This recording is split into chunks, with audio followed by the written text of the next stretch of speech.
Here are 4 possible reasons God is allowing you to feel lonely in singleness. Number 1, God could be allowing you to feel lonely now so you will be more emotionally stable in marriage one day. One of the biggest misconceptions in the church is that married people are all happy and single people are all sad. Nothing could be further from the truth. True and lasting happiness is not ultimately dependent upon your relationship status. Rather, true happiness is found when your heart becomes stable in the Lord first and foremost. For as Psalms 84 verse 10 states, "For a day in your courts is better than 1,000 elsewhere. I would rather be a doorkeeper in the house of my God than dwell in the tents of wickedness." If you do not reject this lie in singleness that only marriage will make you happy, this lie will actually infect the happiness you could have in your future marriage. Don't get me wrong, marriage is a huge blessing from the Lord that can make you feel connected to your spouse. But when you are not emotionally stable individually first, your spouse will not be able to make you feel loved and stable either. Number 2, God could be allowing you to feel lonely to motivate you to meet someone.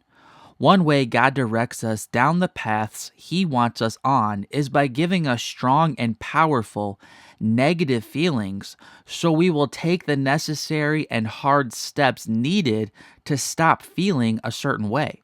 This principle can be seen when we sin and then feel a strong conviction and healthy guilt. This negative feeling causes us to turn the other direction from our sins and towards the Lord. As Psalms 32 verses 3 through 5 explain, "For when I kept silent, my bones wasted away through my groaning all day long. For day and night your hand was heavy upon me. My strength was dried up as by the heat of summer. I acknowledged my sin to you and did not cover my iniquity.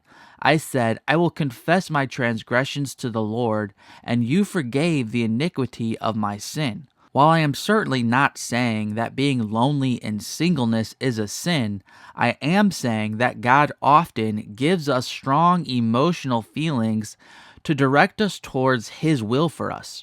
One sign that you are called to a life of singleness is when you are truly content and happy to be unmarried. On the flip side, one sign that God could be calling you to be married is if you have a strong desire to be in a relationship. You can see this principle at work in 1 Corinthians 7. In short, if you are lonely and long to be married, God could be giving you these feelings to motivate you to be more proactive in your search for the one God has for you. Number 3, God could be allowing you to feel lonely to deepen other important relationships in your life. In 1 Corinthians 12 and Romans 12, we are given the analogy that the church is like a human body. The body's many parts come together to form a whole. This means that as Christians, we are built to live within a community of other believers.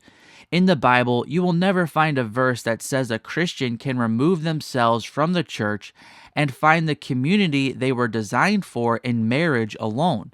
Marriage is important for those God calls to it. If your relationship with your spouse is off, it will negatively affect you in serious ways.